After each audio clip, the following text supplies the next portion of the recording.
Olá, hoje nós vamos ver a 7ª aula do curso de Arquitetura e Projetos de Sistemas 2. Essa aula a gente vai introduzir os princípios de projeto orientado a objeto. Então, a partir desse momento, nós vamos começar a ver como que é possível fazer um bom projeto orientado a objeto. Os tópicos cobertos por essa aula são encapsulamento, domínios, grau de dependência, coesão e espaço-estado. Bom, em primeiro lugar, o encapsulamento. Encapsulamento é uma característica básica das linguagens de programação e em projeto orientado a objeto a gente vai trabalhar bastante sobre esse conceito. Basicamente, o que o encapsulamento tenta fazer é reduzir a complexidade onde os desenvolvedores de software têm que lidar quando fazem sistemas.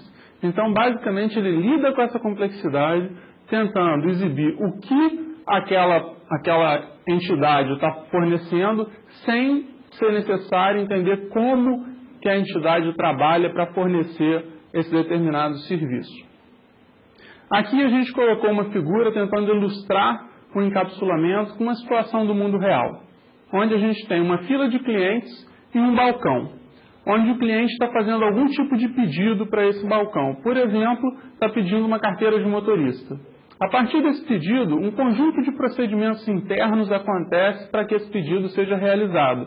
Então, internamente, esse pedido está sendo encaminhado para alguém que vai consultar no arquivo um conjunto de informações, vai passar para uma mesa onde vai ser redigido o pedido, a carteira de motorista nesse exemplo, e assim por diante. Pode levar um tempo muito grande, pode englobar um conjunto de atividades muito complexas. Ao final, a carteira de motorista pronta vai ser encaminhada ao balcão e entregue para a pessoa que solicitou. Então, basicamente, a pessoa que está solicitando sabe que aquele serviço fornece uma carteira de motorista, mas não sabe como que aquele serviço fornece a carteira de motorista. Então, basicamente, o conceito de encapsulamento visa fazer isso. Visa pegar um conjunto de características e fechar e tornar esse conjunto uma espécie de uma caixa preta, onde clientes podem solicitar serviços específicos sem necessariamente ter que entender como que essa caixa preta funciona para prover o serviço desejado. Em computação, os níveis de encapsulamento foram evoluindo com o passar do tempo e aqui a gente vai percorrer cada um desses níveis e mostrar como que esse encapsulamento foi aumentando. O primeiro nível de encapsulamento, a gente está chamando de encapsulamento nível 0, é a total falta de encapsulamento. É uma situação onde a gente não tem nenhum encapsulamento. Um exemplo disso seria um programa onde ele tem um arquivo só e nesse arquivo tem uma linha após a outra com os comandos que devem ser executados para esse programa funcionar. Então, se esse programa é grande, a gente pode ter 100.000 linhas nesse arquivo, uma depois da outra.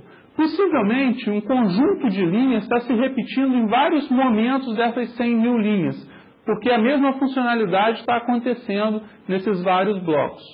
Só que, como a gente não tem encapsulamento, isso segue se repetindo por toda a vida. E se eu preciso entender alguma coisa, eu tenho que ir profundamente nessa coisa e entender o como. Não basta entender o que, porque não tem nenhum grau de encapsulamento. Um passo seguinte é uma situação onde a gente tem procedimentos. Então, a gente consegue pegar essas 100.000 linhas que estariam uma após a outra sem nenhum encapsulamento e perceber que determinados blocos têm objetivos específicos. E um bloco desse que tem um objetivo específico se torna um procedimento.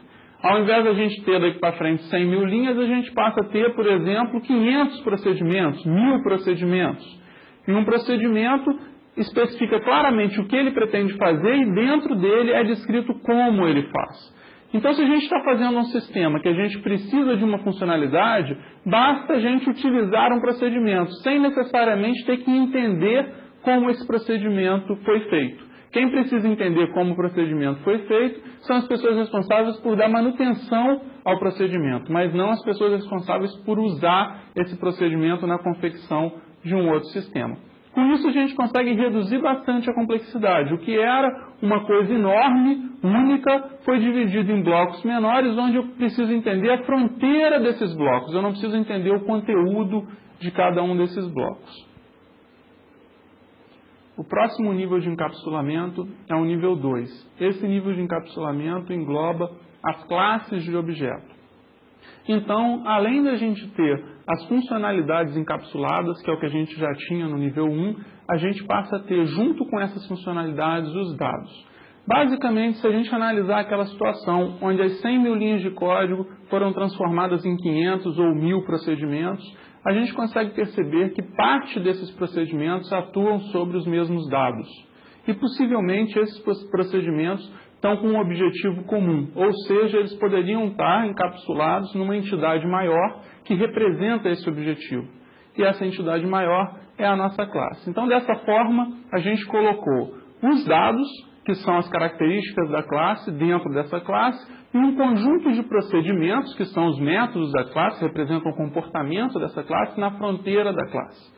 E ninguém vai poder manipular esses dados diretamente. Qualquer manipulação desses dados deve ser feita através dos procedimentos. Dessa forma, a gente conseguiu encapsular o comportamento dentro dos procedimentos e as características da classe dentro dos atributos que estão definidos no interior dela. Um passo seguinte de encapsulamento seria pacotes. A partir do momento que a gente tem classes bem definidas no sistema, a gente percebe que determinadas classes colaboram entre si com maior frequência. E essas classes podem precisar de uma visibilidade maior entre si. Então, elas deveriam ser agrupadas dentro de um pacote. Já outras classes que colaboram num outro cenário estariam em um outro pacote. Quando a gente vai fazer uma aplicação nova, a gente vai importar os pacotes que são de interesse para a nossa aplicação. E, indiretamente, nós vamos estar importando um conjunto de classes que colaboram e que vão prover funcionalidades para a nossa aplicação. O quarto nível de encapsulamento, seria um último nível nessa nossa escala, é o componente. Basicamente, o componente pode ser visto como um grau de encapsulamento grosso, ou seja, ele é muito mais alto nível do que uma classe, ele normalmente tem um significado muito maior do que uma classe, e ele tem uma característica muito específica, que é interfaces providas e interfaces requeridas. Se a gente fizer uma analogia com o pacote ele basicamente junta classes que têm um objetivo comum. Só que ele não tem esse foco de prover interfaces para o mundo externo e requerer interfaces do mundo externo.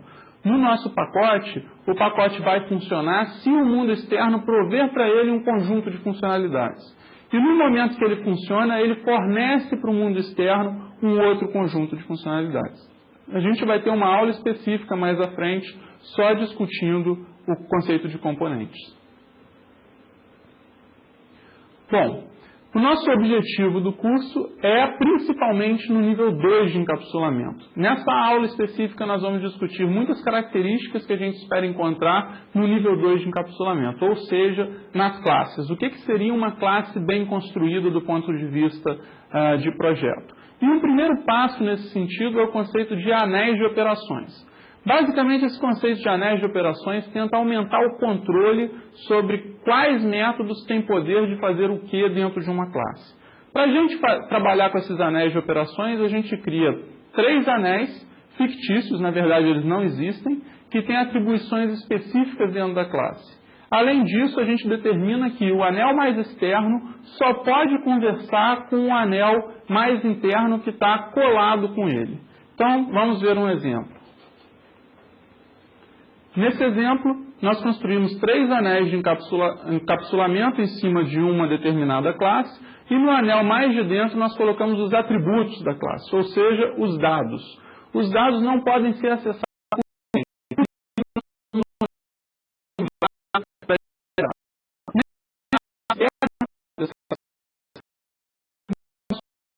encapsulamento ou anéis de operações, somente o anel que está colado nesse anel interno poderá acessar os dados. E nesse segundo anel, que é o anel do meio, a gente coloca somente os métodos de acesso aos dados, que são os métodos do tipo GET, que pegam os dados, são métodos de leitura, e os métodos do tipo SET, que atribuem novos valores para os dados.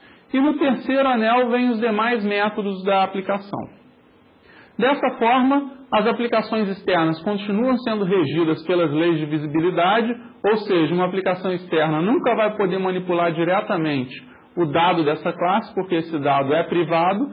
Essa aplicação externa pode tanto chamar os métodos do anel mais externo, quanto chamar os métodos do anel do meio, porque esses métodos podem ser públicos e aí dariam acesso à aplicação, mas internamente na classe, os métodos mais externos não podem também acessar os atributos da classe. Reparem que isso é uma convenção. A nossa visibilidade não permite a gente fazer isso de forma obrigatória. A gente cria uma convenção onde os programadores não vão fazer esse acesso direto. Toda vez que algum programador estiver implementando um método que está no anel mais externo, ele vai chamar um método de acesso sempre que ele precisar manipular um atributo, um método do tipo get ou um método do tipo set. Bom, e qual é a principal vantagem que a gente tem com isso? A principal vantagem é saber exatamente quais métodos atuam sobre os nossos atributos. Indiretamente, a gente pode passar a trabalhar com atributos virtuais. Ou seja, a gente cria métodos de acesso para um dado atributo, mas na realidade esse atributo não existe. Ou pelo menos não existe da forma que a pessoa que usa o método de acesso acredita que ele existe. Então, esse método de acesso, que não vai simplesmente retornar um atributo, vai fazer um conjunto de processamento sobre outros atributos e fornecer o valor desejado para o cliente dele. Num exemplozinho, a gente colocou o método getVolume, que é um método de leitura para o atributo volume, só que internamente não existe esse atributo volume. A gente está fazendo uma classe que representa um cubo e a gente sabe que o cálculo do volume do cubo é elevar a terceira potência o lado do cubo. Então, basicamente, esse método vai fazer essa conta. Ele tem um atributo lado, ele eleva a terceira potência esse atributo lado e retorna o resultado para o cliente representando o volume daquela classe. O cliente acredita que ele está guardando um volume, porque ele pediu um método getVolume que retornaria o valor do volume. Só que internamente esse método está sendo representado através de outro atributo. Uma outra situação muito corriqueira, nesse caso é um método de troca de valores, é um método setName, onde o usuário passa um nome completo para a aplicação. E ele acredita que esse nome está sendo guardado no atributo. Mas não necessariamente existe um atributo nome. Podem existir 3 atributos, um representando o primeiro nome, outro representando as iniciais do meio e um terceiro atributo representando o último nome. E esse método setNome, ele pode estar decompondo esse nome nessas 3 partes e guardando em cada atributo respectivamente. Bom, uma segunda característica interessante dessa aula de hoje são os domínios. A gente consegue utilizar o conceito de domínios para classificar o tipo de classe que a gente está criando no sistema. E para a gente fazer essa classificação, existem 4 domínios principais. O domínio de mais alto nível é o domínio de aplicação, seguido do domínio de negócio, domínio de arquitetura e domínio de base. E cada classe, idealmente, deveria pertencer a um único domínio. Quando uma classe pertence a mais de um domínio ao mesmo tempo, possivelmente a gente está encontrando uma situação que tem grande possibilidade, grande probabilidade de ter um defeito de projeto. Algum erro de projeto está sendo verificado naquele momento. Agora nós vamos discutir cada um desses tipos de domínio. Bom, o primeiro domínio, que é aquele lá embaixo, o nome já diz, domínio de base. O domínio de base tenta fornecer um conjunto de classes fundamentais, estruturais e semânticas para que a gente possa fazer a nossa aplicação sobre essas classes. Então são classes bem focadas, com um objetivo bem específico e que normalmente vêm nas linguagens de programação que a gente utiliza. Por exemplo, uma linguagem como Java ou C++, a gente vai encontrar já junto com a linguagem um conjunto de classes desse domínio de base.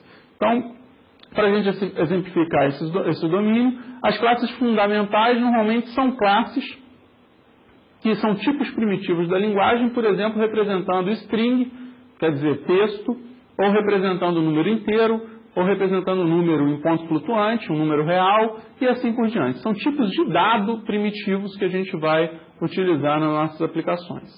Um segundo tipo, as classes estruturais, normalmente representam estruturas de dados um pouco mais complexas. Então, por exemplo, uma lista encadeada, uma árvore, um conjunto, uma hash table e assim por diante. Estrutura de dados que vão normalmente guardar outros objetos criados por nós ou as classes fundamentais, que são os tipos primitivos da linguagem. E um terceiro tipo de classes do domínio de base são as classes semânticas. Classes semânticas são classes muito corriqueiras, que elas se repetem com muita frequência. Então, a própria linguagem já fornece para a gente uma implementação dessas classes. Por exemplo, data.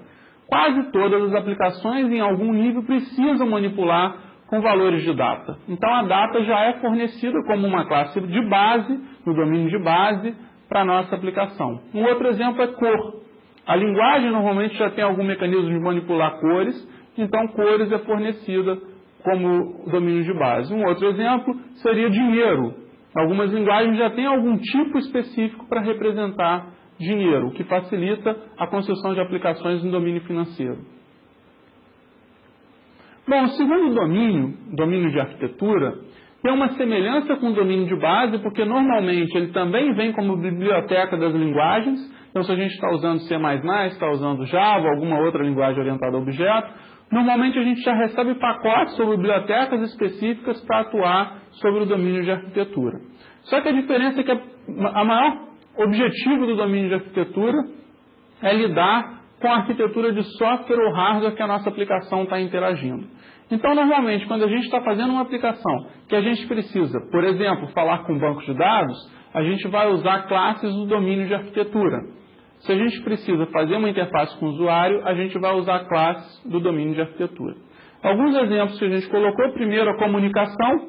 Então, se eu preciso usar sockets, ou RMI, ou JMI, ou algum protocolo para fazer com que minha aplicação se comunique com uma outra aplicação, eu possivelmente vou procurar na minha linguagem bibliotecas que pertençam ao domínio de arquitetura e que vão fazer essa comunicação para mim, para eu não precisar fazer do zero. São classes também bastante reutilizáveis e bastante comuns a gente encontrar nas bibliotecas das linguagens.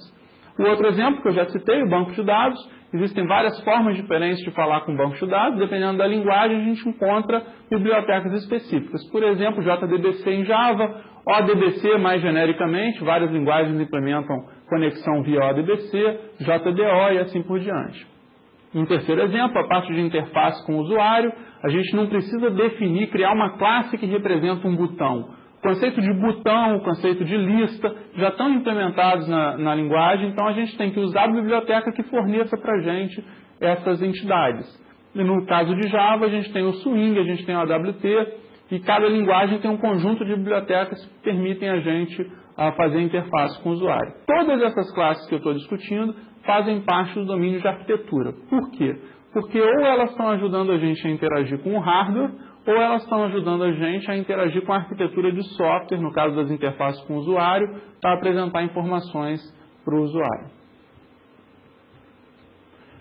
Bom, os outros dois domínios, o domínio de negócio, é o domínio onde ficam as classes que representam o negócio que a gente está atuando. Então, por exemplo, se a gente está fazendo um sistema para supermercado, o conceito de produto, o conceito de caixa, o conceito de venda fazem parte do domínio de negócio, fazem parte do negócio de supermercado. Se a gente for fazer um segundo sistema em supermercado, possivelmente esse primeiro sistema que definiu esses conceitos vai ser útil para a gente como uma fonte de informação para a gente reutilizar parte desses conceitos e já partir de um ponto um pouco mais evoluído no desenvolvimento do novo sistema.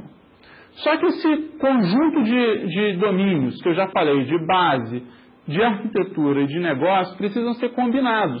Possivelmente, o produto que está definido no domínio de negócio precisa ser apresentado para o usuário através de uma interface com o usuário, que está no domínio de arquitetura e assim por diante. Então surge o quarto domínio, que é o domínio da aplicação.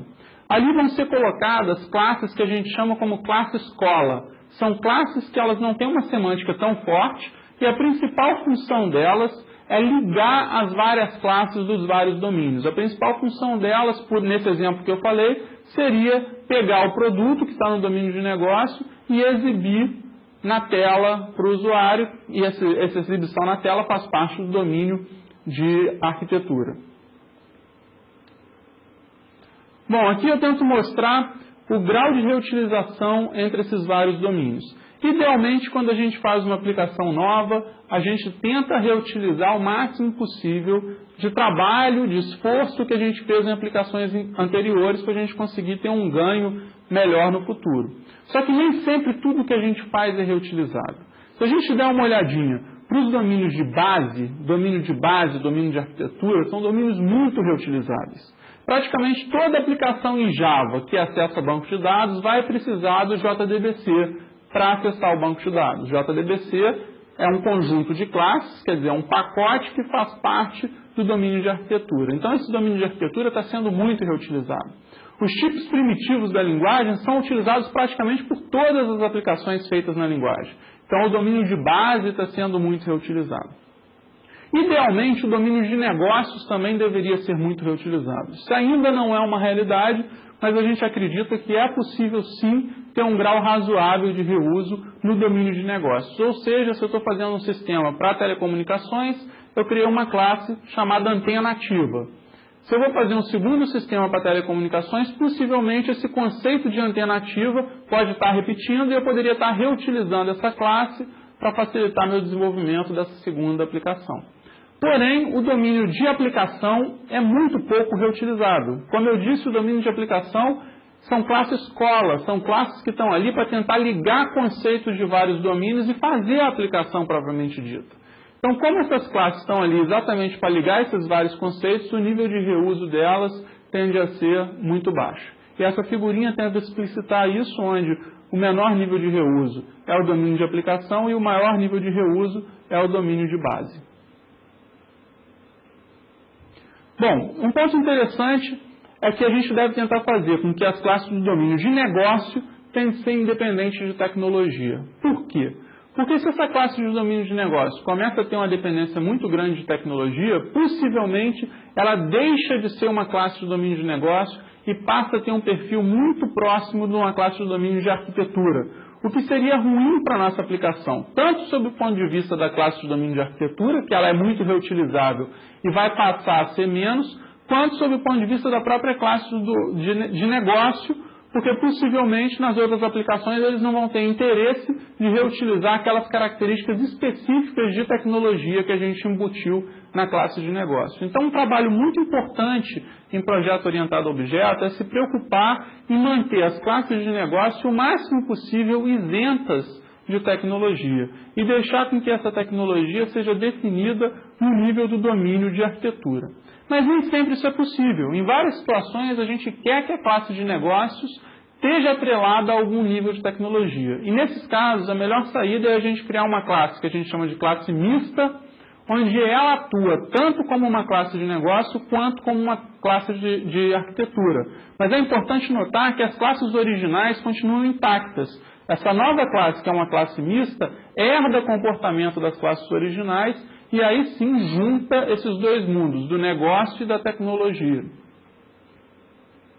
Aqui a gente tem um exemplo, na verdade um mau exemplo, que é uma classe fatura. Pelo nome da classe a gente vê que é uma classe de negócio, domínio de negócio. Por exemplo, um sistema de supermercado, ele pode emitir faturas de tempos em tempos. Esse conceito faturas faz parte do domínio de sistemas de supermercado. Então ela faz parte do negócio de supermercado. Só que ela tem um conjunto de métodos relacionados à tecnologia.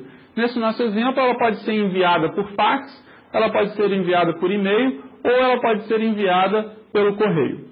Esses métodos de tecnologia estão colocando uma restrição em cima dessa nossa classe fatura, onde ela perdeu o foco simplesmente do domínio de negócio que ela tinha e passou a ter um foco de domínio de arquitetura, que é aquela situação indesejada que a gente discutiu anteriormente. Uma saída possível para a gente minimizar esse problema é através do recurso de herança, como eu também já expliquei anteriormente. Ao invés de a gente colocar esse comportamento dentro da classe fatura, a gente mantém a classe fatura original, com os métodos e atributos que realmente fazem parte do domínio de negócio do supermercado, nesse exemplo, e a gente cria uma outra classe que representa um documento enviável, genérico. Então, todo documento que pode ser enviado é um documento enviável. E um documento enviável pode ser enviado por fax, por e-mail ou por correio. E a gente cria uma terceira classe, que é a nossa classe fatura enviável, que na verdade está herdando tanto de fatura quanto de documento enviável. Essa terceira classe vai ter todos os comportamentos da fatura, mas ela vai ser capaz de ser enviada. A vantagem desse tipo de saída é que no futuro, se a gente criar uma classe carta num outro domínio que a gente está trabalhando e a gente deseja que a carta seja enviável, basta a gente criar o conceito de carta inviável, que na verdade herda tanto de carta quanto de documento inviável, e indiretamente ela ganha todo o comportamento de envio, que até então só fatura teria. Então esse tipo de saída separa, deixa a fatura, que faz parte do domínio de negócio, como uma entidade única, cria documento inviável, que sem dúvida faz parte do domínio de arquitetura, como uma entidade única, sem nenhum tipo de mistura, e aí sim cria uma terceira classe, que é uma classe mista, que representa a fatura inviável, que junta esses dois domínios. Essa classe fatura inviável poderia ser considerada uma classe do domínio de aplicação, porque o objetivo dela é fazer a cola, fazer a ligação de conceitos que estão em diversos domínios. Bom, um ponto interessante quando a gente apresenta uma herança múltipla é a primeira dúvida que surge para as pessoas que trabalham com linguagens que não possibilitam herança múltipla, como por exemplo Java. Como que eu faço para implementar uma estrutura desse tipo, já que a minha linguagem não tem nenhum suporte para a herança múltipla. Ou seja, eu queria criar minha fatura inviável, que ao mesmo tempo se comporta como fatura ou como documento inviável, mas a minha linguagem não deixa que eu faça esse tipo de herança. Eu só posso herdar de uma classe num instante de tempo. Só que a gente tem um recurso que é útil para Java ou para qualquer outra linguagem que não suporte herança múltipla, que é o recurso de implementar uma determinada interface e delegar os métodos dessa interface por uma classe que aí sim implementa de verdade os métodos. A gente vai discutir em detalhes como que essa estrutura poderia ser implementada. Bom, nesse exemplo, que é o exemplo anterior, a gente continua tendo fatura como uma entidade pura do domínio de negócio e a gente criou uma interface chamada documento inviável. Essa interface basicamente define os métodos que um documento inviável tem que ter, mas ela não dá nenhuma implementação desses métodos até o momento. E aí sim, a gente cria uma classe chamada fatura inviável, que herda de fatura e implementa a interface e documento inviável. Reparem, eu não tenho duas heranças mais, eu tenho uma herança, que é a fatura, e eu tenho uma implementação de interface, que é para documento inviável. E existe uma quarta classe, uma quarta entidade no nosso modelo, que é documento inviável propriamente dito, que também implementa a interface e documento inviável, só que documento inviável é uma classe concreta, ou seja, ela realmente implementa, ela realmente coloca a funcionalidade como que cada um daqueles métodos de documento inviável deve se comportar. Se a gente olhar para a nossa classe fatura inviável, ela tem um relacionamento com o documento inviável. Então, basicamente, a fatura inviável tem um atributo que é do tipo documento inviável. Toda vez que algum cliente chamar algum método de documento inviável, a fatura inviável vai delegar essa chamada para o documento inviável propriamente dito que ela tem dentro dela, que ela encapsula um objeto do tipo documento inviável. Então, com essa estrutura a gente consegue dar um comportamento muito próximo a uma herança múltipla, onde a gente realmente não está implementando uma herança múltipla. A gente só herda de fatura e a gente está utilizando interfaces para fazer a complementação das heranças que a gente teria num cenário de herança múltipla. Bom, voltando ao nosso tópico principal, que são os domínios, a gente tem um primeiro exercício para que vocês façam. Esse exercício é o seguinte: a classe fatura inviável tem, sem dúvida, coesão de domínio misto. Esse fato representa algum problema para o sistema? Ou seja, se a gente olhar para esse nosso diagrama, a gente vê claramente que documento inviável é um elemento que pertence ao domínio de arquitetura. A gente vê claramente que fatura é um elemento que pertence ao domínio de negócio. Só que fatura inviável não pertence nem à arquitetura nem a negócio. Na verdade, ela está misturando o conceito dos dois. E o ponto que eu queria que vocês discutissem é: essa mistura é ruim para o sistema? Sim, não? E justifiquem a resposta de vocês.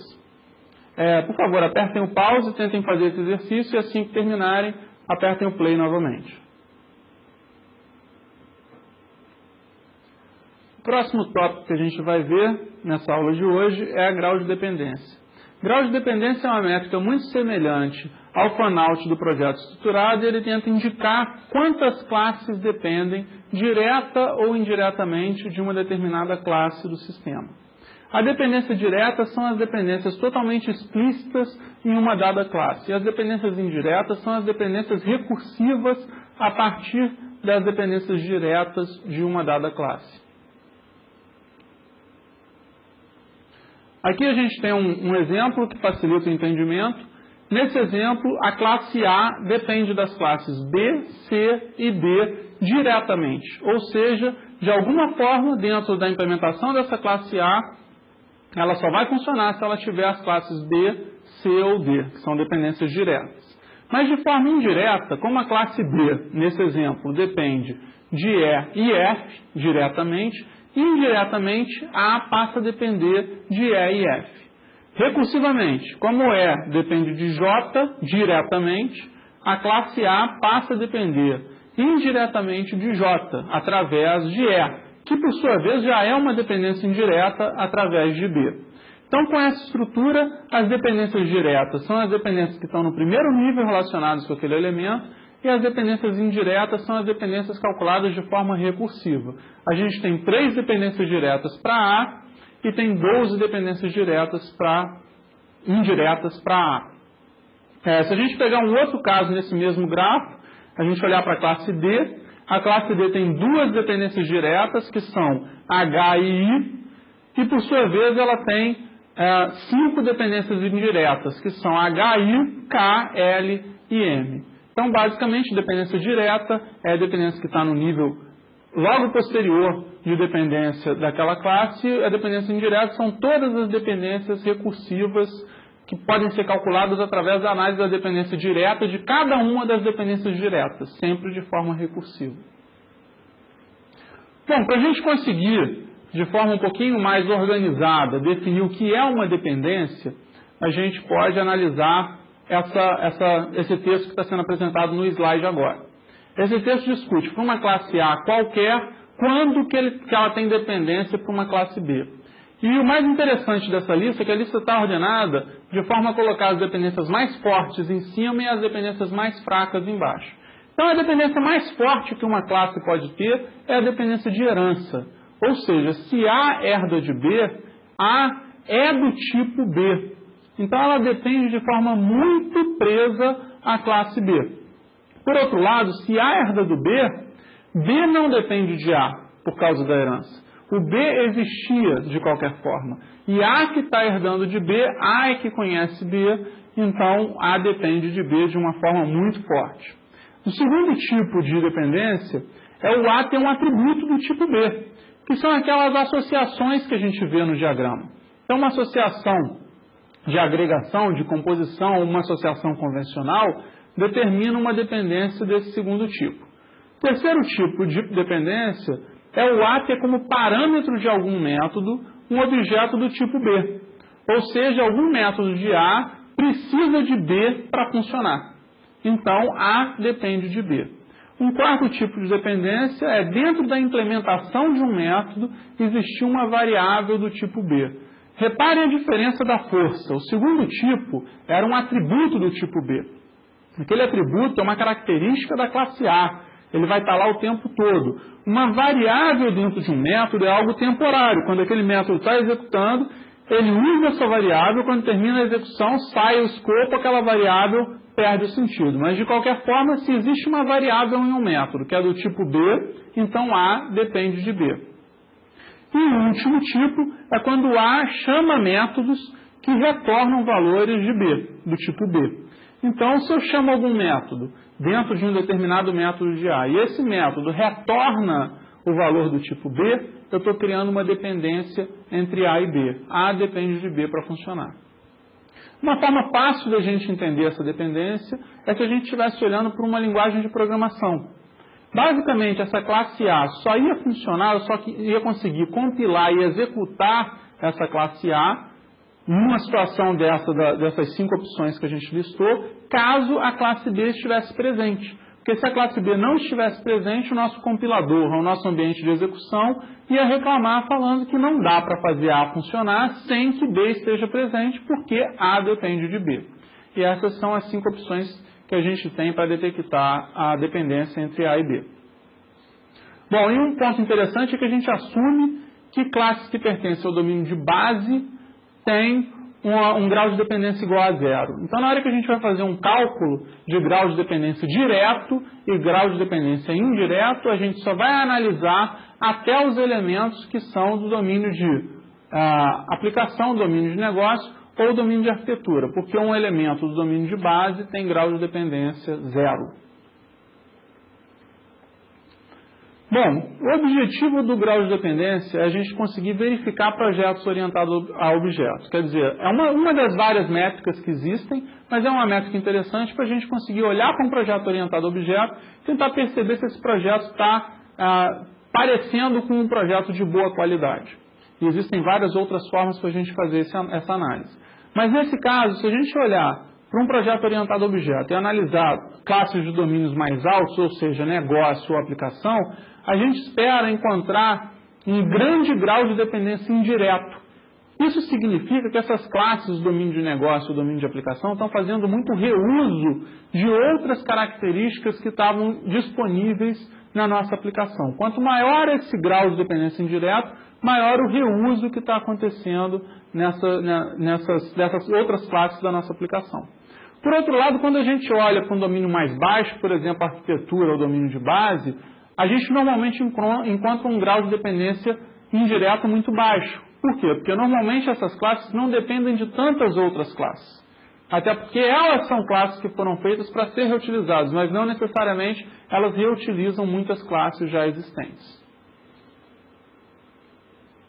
Bom, existe uma lei que ajuda a gente a limitar a quantidade de dependência ou limitar esse grau de dependência indireto nos nossos projetos orientados a objetos.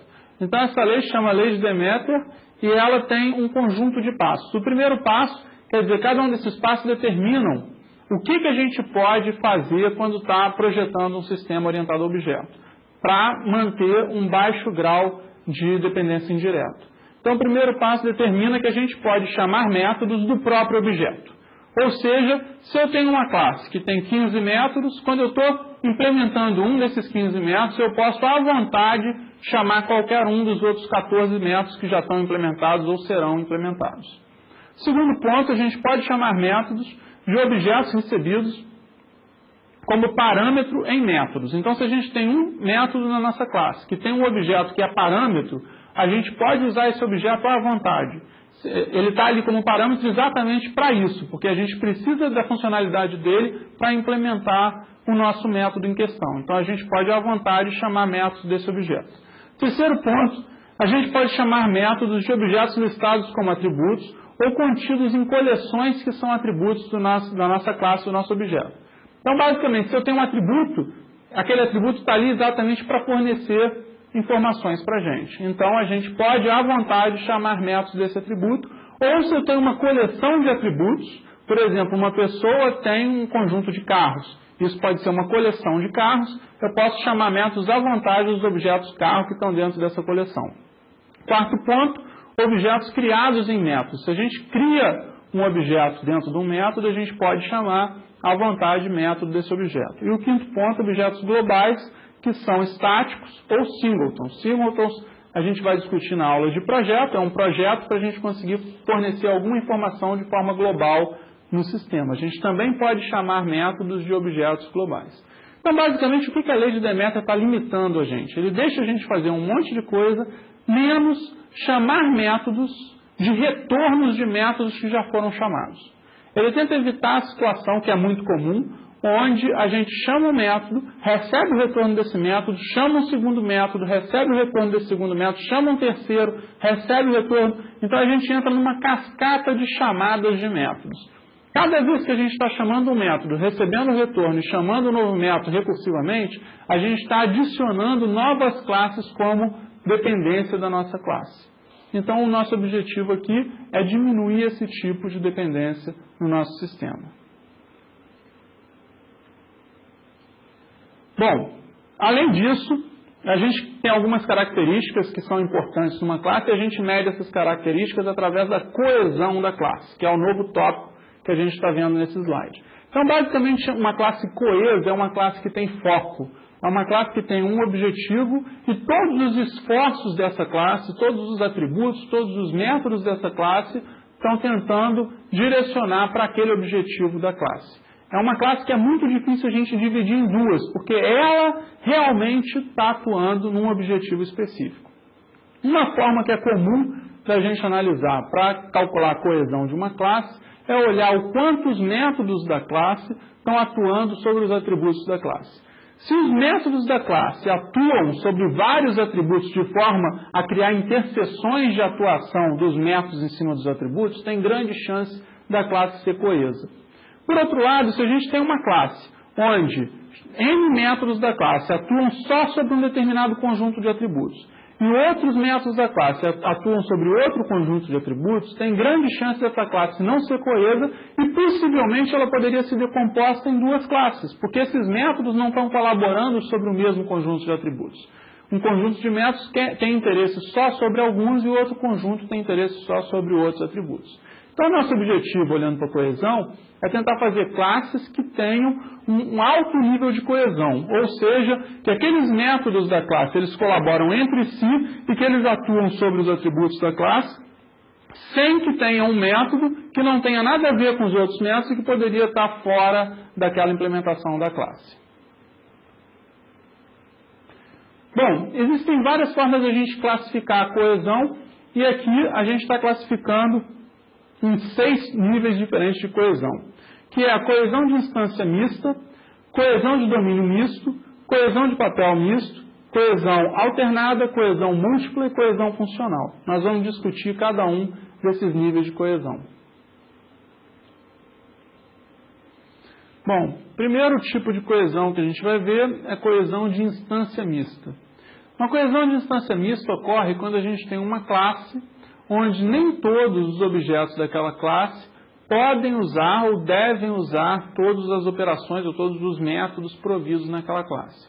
Ou seja, a classe tem métodos impróprios para alguns objetos da classe. Um exemplo que ajuda a gente a visualizar esse tipo de coesão, que é a coesão de instância mista, na verdade é um defeito de coesão, é esse exemplo que a gente está mostrando no slide.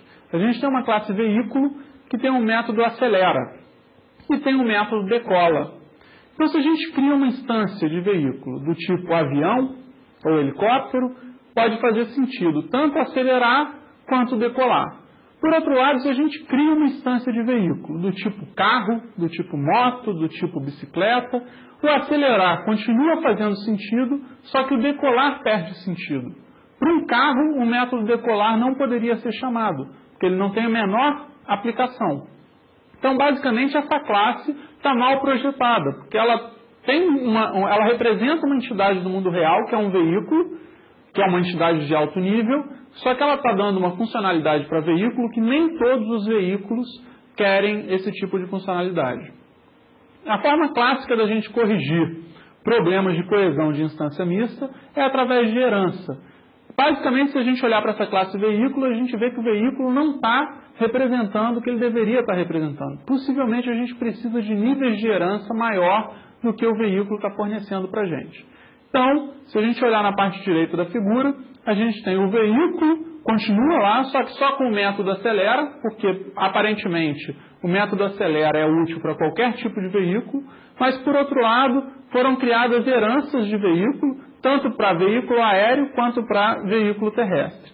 E os veículos aéreos ganharam o método decola, o veículo terrestre não ganhou o método decola. Reparem que essa solução resolveu o nosso problema agora. A gente tirou o nosso problema de coesão de instância mista. Só que podem aparecer outros problemas de coesão de instância mista no futuro que motivem a gente a uma nova reestruturação. Por exemplo, se a gente colocar em veículo terrestre, ou até mesmo em veículo, um método do tipo liga, e se a gente pensar que instâncias de veículo terrestre são carro, faz sentido, um carro a gente pode ligar. Uma moto faz sentido, a gente pode ligar uma moto. Só que quando a gente olhar para uma bicicleta, pode não fazer muito sentido a gente ligar uma bicicleta.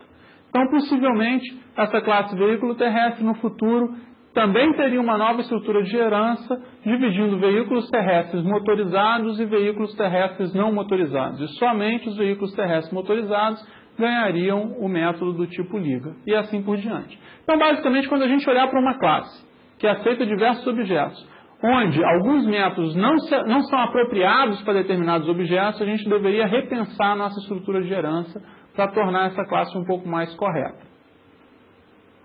Bom, o segundo tipo, ou problema de herança, de coesão, é a coesão de domínio misto. Então, a coesão de domínio misto ocorre basicamente quando a gente tem, em uma dada classe, características de diferentes domínios. O domínio a gente já discutiu nessa aula, são 4. A gente tem domínio de base, domínio de arquitetura, domínio de negócio e domínio de aplicação. Então, se uma classe ela começa a ter várias características de vários domínios, ela está apresentando uma coesão de domínio misto. Um exemplo para tentar fazer essa apresentação ficar um pouco mais clara é uma classe que represente ponto flutuante. Basicamente, um float, um número real ou um número ponto flutuante, são sinônimos, eles pertencem ao domínio de base. É um tipo primitivo da linguagem de programação. Então, é uma classe de domínio de base. E ele tem, normalmente, métodos relacionados ou muito fortemente voltados ao armazenamento e à recuperação desses números. Ela é uma classe normalmente simples. Porém, se a gente começar a colocar comportamentos adicionais, que são métodos que manipulam um número de ponto flutuante, só que atuam para um determinado domínio de negócio, com o passar do tempo essa classe vai ficar sobrecarregada. E ela vai estar apresentando uma coesão de domínio misto. Bom, aqui a gente tem essa classe, ponto flutuante, com um problema de coesão de domínio misto à esquerda. A gente pode reparar que ela tem métodos do tipo getSeno, getTangente. Isso são basicamente operações matemáticas. Ela tem métodos do tipo converte de Celsius para Fahrenheit, converte de Fahrenheit para Celsius. Isso é um método muito importante para um domínio de negócio relacionado à temperatura, ou até mesmo para um domínio de base, caso a temperatura seja algo muito normal, mas com uma classe específica relacionada à temperatura. Uma classe de ponto flutuante, ela não deveria estar fornecendo esse tipo de comportamento para o usuário. Além disso, tem métodos do tipo converte de dólar para real, converte de real para dólar. E o número de métodos que precisam de um ponto flutuante para funcionar é enorme. Então, a tendência seria, com o passar do tempo, essa classe ficar cada vez mais pesada, cada vez mais com um comportamento que não é um comportamento que deveria estar junto nessa mesma classe. Por exemplo, esses métodos de conversão de dinheiro não tem nada a ver com o método de conversão de temperatura. Uma saída para esse tipo de situação é a gente criar classes específicas, cada uma pertencendo ao seu domínio de negócio apropriado. Dessa forma, no lado direito da figura, a gente tem a classe ponto flutuante já leve, só com os métodos que ela realmente deveria ter, e a gente tem uma classe matemática responsável por operações de seno, de tangente e assim por diante. A gente tem uma classe temperatura responsável por conversão entre as diferentes unidades de temperatura. E a gente tem uma classe moeda que faz a conversão entre moedas de diferentes países. Essas 3 classes que a gente discutiu, que possivelmente pertencem ao domínio de negócio, elas manipulam a classe de ponto flutuante. Basicamente, elas têm uma dependência para a classe de ponto flutuante. Só que a classe de ponto flutuante não pode ter dependência para elas. A classe de ponto flutuante tem que ser mais leve e, por isso, mais reutilizável no sistema. Bom, um exercício para a gente fazer e conseguir consolidar isso que a gente já viu até agora.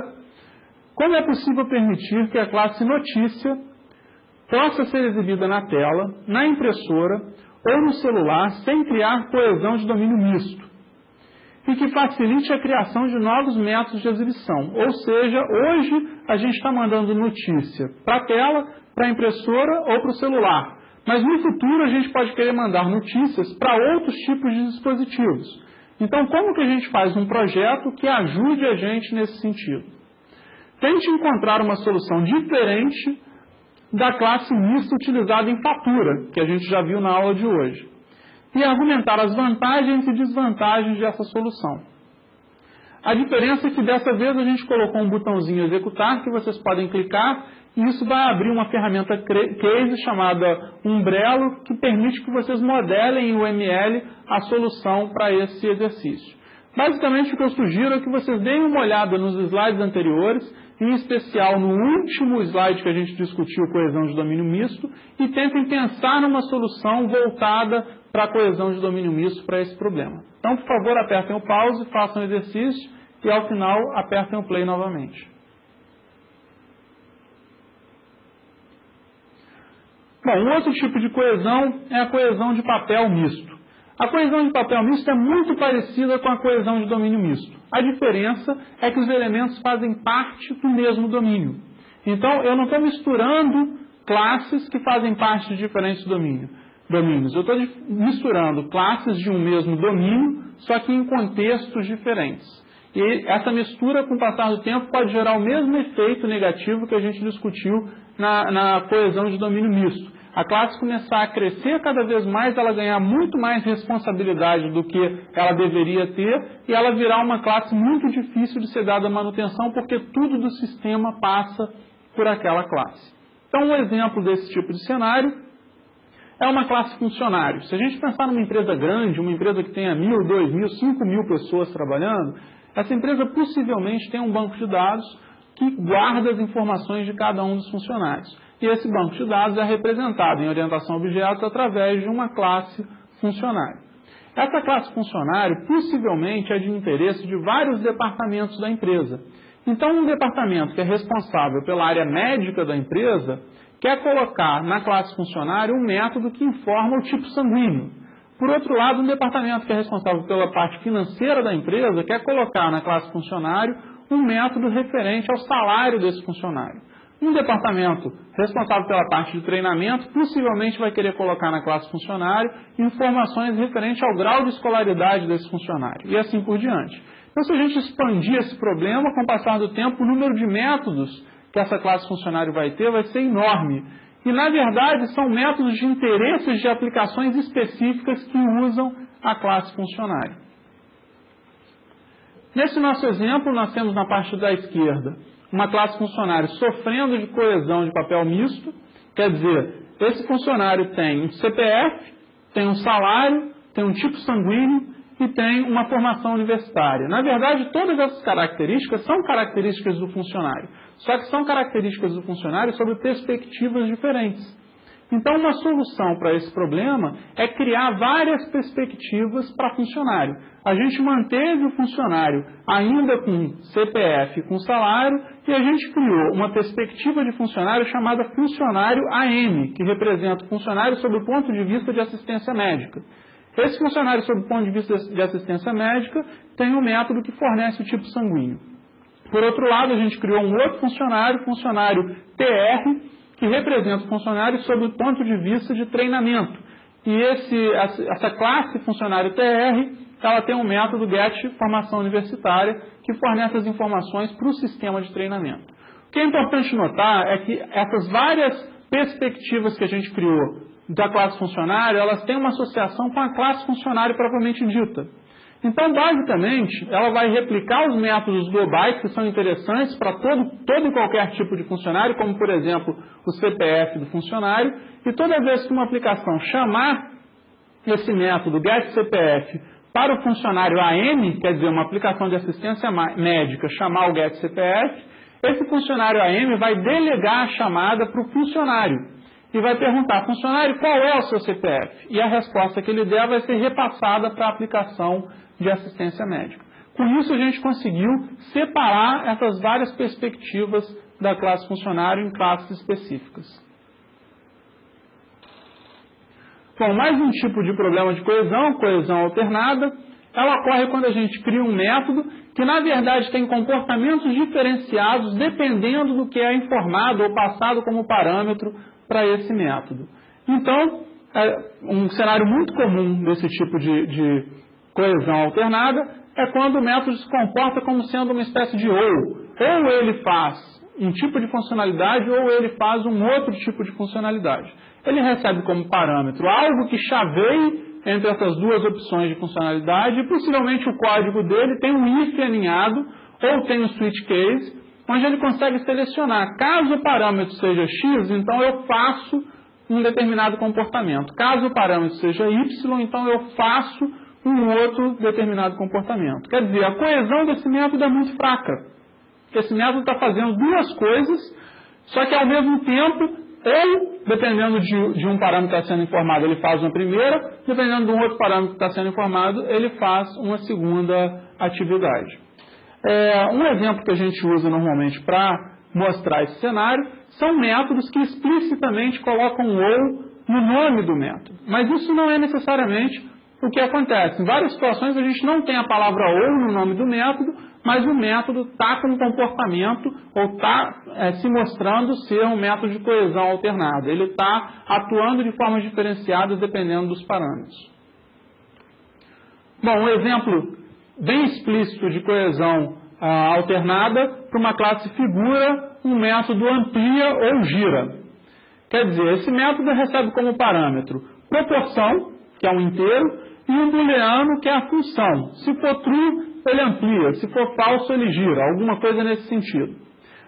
Uma coisa importante de notar, a mesma variável proporção está tendo duas funções. Quando é true, por exemplo, que ele vai ampliar, proporção está funcionando como escala. Qual é a escala de ampliação?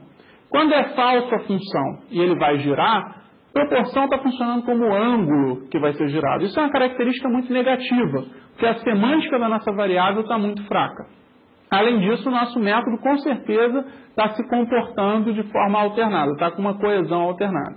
O cenário poderia ser ainda pior se a gente tivesse somente uma variável proporção, sem a função, que a gente assumisse que se a proporção é negativa, ele deve se comportar como se estivesse ampliando, por exemplo. Se a proporção é positiva, ele deve se comportar como se estivesse girando.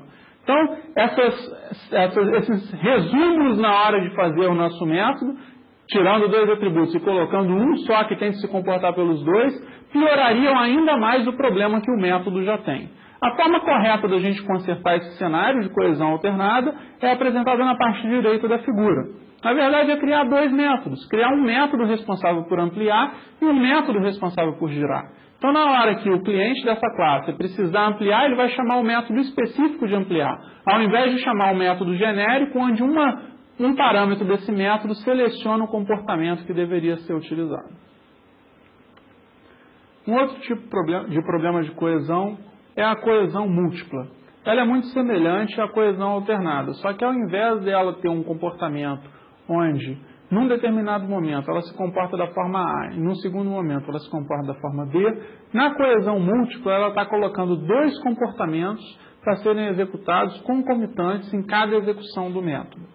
Então, basicamente, ela tem algum tipo de parâmetro que está sendo informado para ela e esse parâmetro está sendo utilizado pelas várias funcionalidades para executar as duas ou as N funcionalidades daquele método. E quando algum usuário desse método deseja evitar que uma determinada funcionalidade seja executada, ele passa um parâmetro nulo ou passa um parâmetro zero para um dos parâmetros relacionados àquela funcionalidade específica. Quer dizer, esse método está com um problema porque ele torna muito difícil o seu entendimento e torna muito difícil a sua execução, a não ser que você queira que todas as características de execução que estão sendo acumuladas dentro dele sejam executadas ao mesmo tempo. Uma situação bem patente de métodos com a coesão múltipla é quando no nome desse método a gente encontra a palavra e. Então faz alguma coisa e faz alguma outra coisa. Só que existem situações onde não tem a palavrinha e, mas a gente percebe que esse método está fazendo mais do que ele deveria estar fazendo. Então, um exemplo que a gente pode discutir é o mesmo exemplo anterior de ampliar ou girar, só que ao invés de ampliar ou girar, ele vai ampliar e girar. E é o que nós vamos ver no próximo slide. Nesse exemplo, a mesma figura que foi discutida anteriormente, ela tem um método que amplia e gira. E ela recebe como parâmetro dois elementos. Um que representa a escala da ampliação, e um que representa o ângulo com que esse elemento essa figura deve ser girada.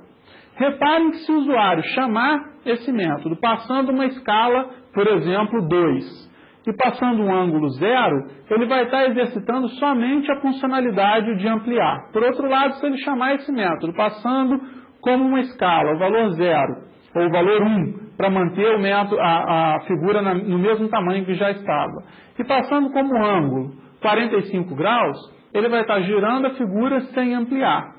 Quer dizer, ele consegue utilizar funcionalidades específicas do método, só que ele tem que usar um improviso para conseguir chegar a esse fim.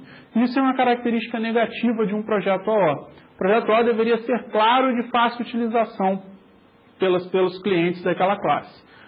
Um ponto que seria ainda pior do que esse é se o desenvolvedor dessa classe, achando que ele deve ser muito esperto, pegasse esses dois valores de escala e de ângulo e criasse um novo valor, por exemplo, fator, e esse valor, que é uma mistura de escala e ângulo, automaticamente soubesse se deve ser girado ou se deve ser ampliado. Para ele, desenvolvedor, ele pode estar fazendo um grande benefício para essa classe, porque ela está ficando menor, a interface dela está diminuindo. Só que do ponto de vista do usuário, ela está ficando ilegível. Vai ser muito difícil a pessoa saber qual o fator que deve passar para gerar o efeito que ela deseja. A saída correta para esse tipo de problema, de coesão múltipla, é a mesma saída que a gente fez para a coesão alternada. Ter dois métodos separados. Um método responsável por ampliar e um método responsável por girar. Então, se alguém que utiliza essa classe deseja ampliar e girar, basicamente ela vai mandar duas mensagens para essa classe, ou seja, vai chamar dois métodos diferentes da classe. Um ampliando, falando qual é a escala de ampliação, e o outro girando, falando qual é o ângulo que a classe deve ser girada. Ou seja, a interface da classe com o mundo exterior ficou muito mais fácil de ser entendida do que era anteriormente. Bom, a coesão funcional, ou coesão ideal, é uma coesão onde a gente não tem nenhum desses problemas que foram citados anteriormente. Quer dizer, é uma classe coesa com métodos coesos. Os métodos que estão naquela classe realmente deveriam estar e deveriam estar daquela forma. E a classe representa corretamente uma abstração do mundo real. Todos os objetos daquela classe podem fazer uso de todos os métodos daquela classe porque ela mapeia corretamente para a abstração que ela deveria mapear. Uma última característica que é interessante para a gente ver em relação a uma coesão funcional, ou coesão ideal, que é um grau de coesão adequado, é o nome desses métodos. É muito comum as pessoas utilizarem nomes que não têm uma semântica forte. Por exemplo, um atributo chamado A, um outro atributo chamado B e assim por diante. Esse tipo de atributo, ou então um método chamado X, um outro método chamado Y. Esse tipo de atributo ou método dificultam muito a compreensão do projeto. Então, o ideal é que a gente dê nomes para os atributos que realmente representem o que eles são. E nomes para os métodos que realmente representem a funcionalidade que eles querem fornecer para os clientes daquela classe. Bom, uma regrinha que normalmente é útil é a gente utilizar para nome de métodos a composição de um verbo na terceira pessoa do singular como um substantivo. Então, a gente teria algo mais ou menos assim, loja.calcula vendas. Então, esse é um método da classe loja e esse método faz o cálculo de vendas daquela loja. Ou então, o outro método imprime capa para um objeto da classe livro. Quer dizer, ele tem uma semântica bem clara, a gente sabe exatamente o que esse método pretende fazer. Ou então, o método efetua depósito para um objeto da classe conta. Também é bastante claro, a gente consegue enxergar o que ele pretende fazer. Bom, o último tópico da aula de hoje é espaço estável. Como a gente discutiu anteriormente, a gente tem classes em projetos OO e essas classes têm um conjunto de atributos. Esses atributos, quando essas classes forem instanciadas em objetos, esses atributos vão ter valores específicos. Então, num exemplo, a gente pode pensar numa classe pessoa e a pessoa ter atributos como nome, como salário e como idade. Quando a gente criar um objeto dessa classe pessoa, a gente pode e deve preencher valores para esses atributos. Então, um exemplo seria um objeto da classe pessoa com nome igual a João, com idade igual a 45 anos e com salário igual a R$2.000. A gente está dando valores para cada um daqueles atributos. Só que esses valores seguem um conjunto de regras. E esse conjunto de regras é o espaço estável. Então, para a classe pessoa, cada um dos atributos tem determinado qual é a faixa de valores aceitável para aqueles atributos. Nesse caso que a gente citou, se a gente pegar o atributo idade, a gente pode falar que a faixa de valores aceitável é algo que seja positivo ou não negativo ou menos e que vá até um valor limite de 100, 120, 150 anos, se a gente está se tratando de seres humanos. Um valor idade de 5.000 possivelmente tem algum engano, a não ser que o sistema seja um sistema para arqueologia, alguma coisa relacionada à idade de seres humanos na história do tempo. Mas um ser humano vivo não teria 5.000 anos. Então é importante a gente definir claramente qual é o espaço-estado de cada uma das nossas variáveis, dos nossos atributos que estão definidos nas nossas classes, e os objetos devem ter valores compatíveis com esses espaços-estados. Bom, um ponto-chave é que, a partir do momento que a gente define esses espaços-estados, os métodos que vão atuar sobre os atributos do objeto, eles têm que respeitar o espaço-estado. Então, a gente não pode ter, em nenhum momento, valores nesses atributos que não sejam condizentes com o espaço-estado definido na classe. Então, vamos ver um exemplozinho para tentar reforçar esse conceito. Se a gente tiver uma classe chamada veículo rodoviário, a gente pode criar um atributo peso. Quando a gente cria um atributo peso, a gente está chamando que a gente está acabando de criar uma dimensão sobre o espaço-estado. Então, o peso é uma dimensão do espaço-estado. Cada atributo criado é uma nova dimensão sobre o espaço-estado. Nessa dimensão peso do espaço-estado, a gente determina quais são os valores aceitáveis. Então, nesse exemplo, o veículo rodoviário está com pesos entre 500 quilos e 10 toneladas como aceitável. Qualquer objeto do tipo veículo rodoviário vai poder ter peso nessa faixa de valores aceitável. Agora, o que é importante é como que a gente deve proceder quando a gente tem uma estrutura de herança. Ou seja, a gente criar uma classe que herda de veículo rodoviário. Como que fica o espaço-estado dos atributos dessa classe que a gente acabou de criar? Primeiro ponto, que é muito importante, é que essa classe que a gente acabou de criar pode adicionar novas dimensões ao espaço-estado, ou seja, pode criar novos atributos. Então, além do peso que já está definido no veículo rodoviário, a gente pode criar uma nova dimensão que representa a cor. Se a gente estiver criando uma herança de veículo rodoviário e criando, por exemplo, o automóvel, com o nome dessa herança. Então, a cor, a gente pode definir o espaço-estado que a gente quiser para ela, porque ela acabou de ser criada em veículo. Só que como o veículo herda, como o automóvel herda de veículo rodoviário, o automóvel vai receber também, indiretamente, as características de veículo rodoviário. Então, os valores de peso aceitáveis para objeto do tipo automóvel vão ser valores de peso que estejam dentro do espaço-estado definido anteriormente em veículo rodoviário. A gente pode restringir, ou seja, a gente pode criar veículos, criar automóveis que tenham uma restrição maior do que entre 500 quilos e 10 toneladas, mas a gente nunca pode expandir. Porque no momento que a gente estivesse expandindo, a gente estaria ferindo o veículo rodoviário, que é uma superclasse de automóvel. Bom, nesse exemplo, para a gente entrar mais em detalhes, vamos imaginar que a gente criou sim uma classe automóvel que herda de veículo rodoviário. Se a gente define o espaço-estado de peso para automóvel entre 1 tonelada e 3 toneladas, a gente está corretamente mapeando o espaço-estado anterior para esse novo espaço-estado. Por quê? Porque o veículo rodoviário é um supertipo que aceita qualquer coisa entre meia tonelada e 10 quilos. Um automóvel é um tipo específico de veículo rodoviário, mas que o peso tem que estar entre 1 e 3 toneladas. Então, se eu tenho um objeto que é um automóvel, vamos citar, por exemplo, um Fusquinha, se a gente falar que ele pesa 1,2 toneladas, na hora que a gente olhar para ele sob a perspectiva de um veículo rodoviário, ele tem um peso condizente, porque ele tem mais de meio quilo e ele tem mais de meia tonelada e ele tem menos de 10 toneladas.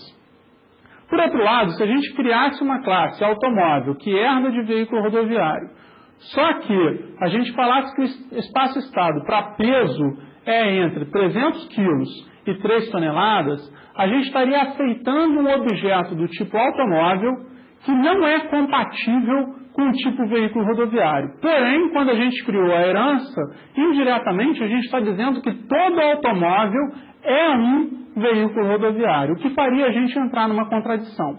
Então, colocando isso de forma um pouco mais formal, um automóvel é necessariamente um veículo rodoviário. Todo veículo rodoviário pesa mais de meia tonelada, um automóvel pode pesar entre 300 quilos e 500 quilos. Quer dizer, essas três frases juntas levam a uma situação de contradição.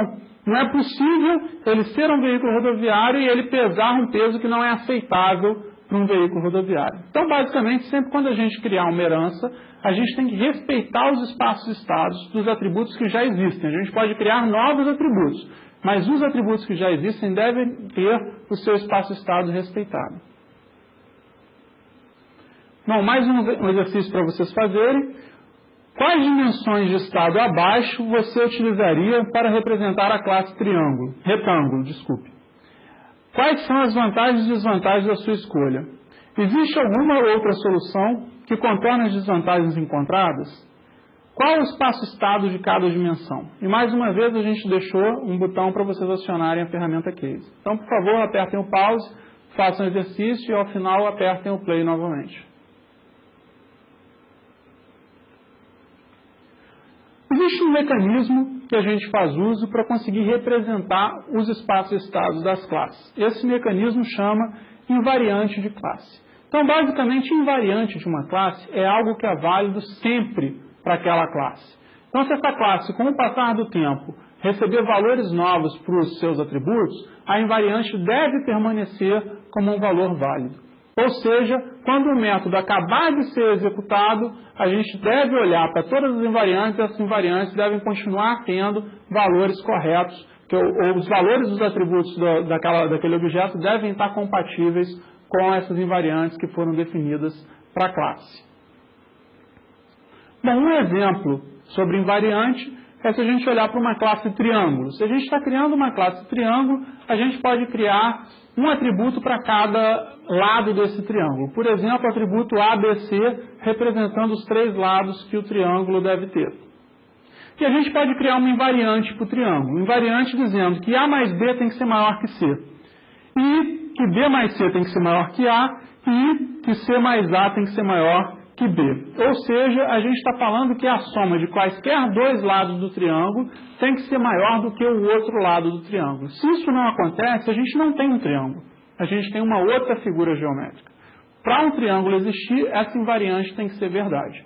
Então, a gente pode definir isso como invariante e, necessariamente, antes ou depois da execução de qualquer método, essa invariante tem que estar dando o resultado verdadeiro.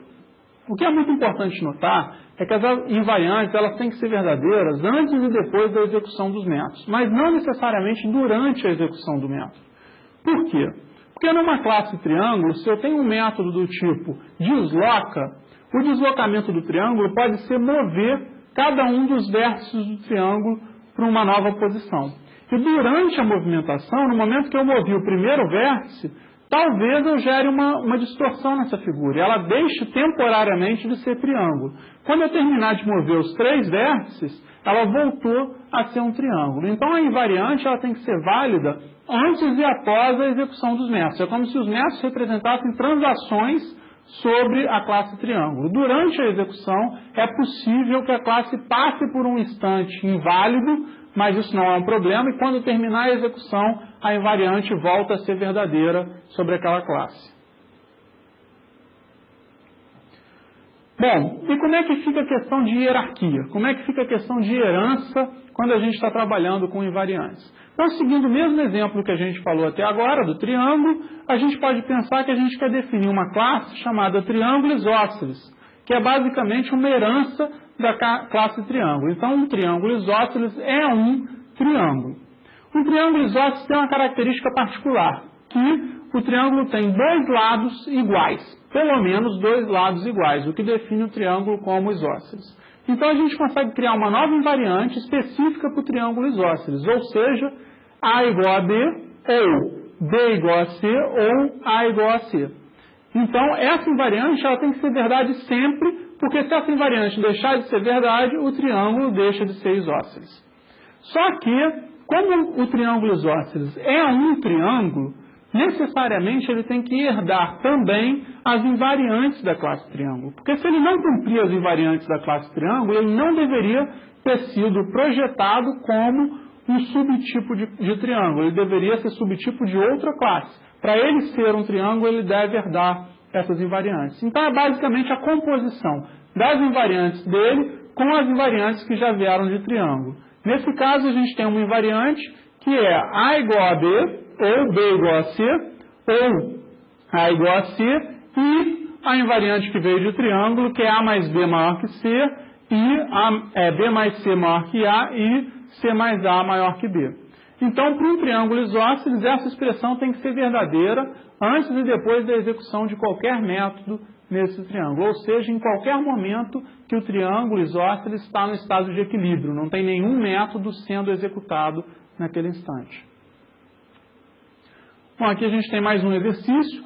Quais as dimensões de estado abaixo você utilizaria para representar uma classe data? Quais são as vantagens e desvantagens da sua escolha? Existe alguma outra solução que contorne as desvantagens encontradas? Qual o espaço-estado de cada dimensão?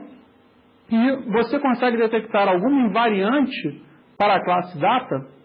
A gente também colocou um botão onde vocês podem acionar a ferramenta Case. Então agora apertem o pause, façam o exercício e quando terminar, apertem o play novamente. Bom, a aula de hoje se baseou no livro do Page Jones, que é uma bibliografia extra. E muito obrigado, até a próxima aula.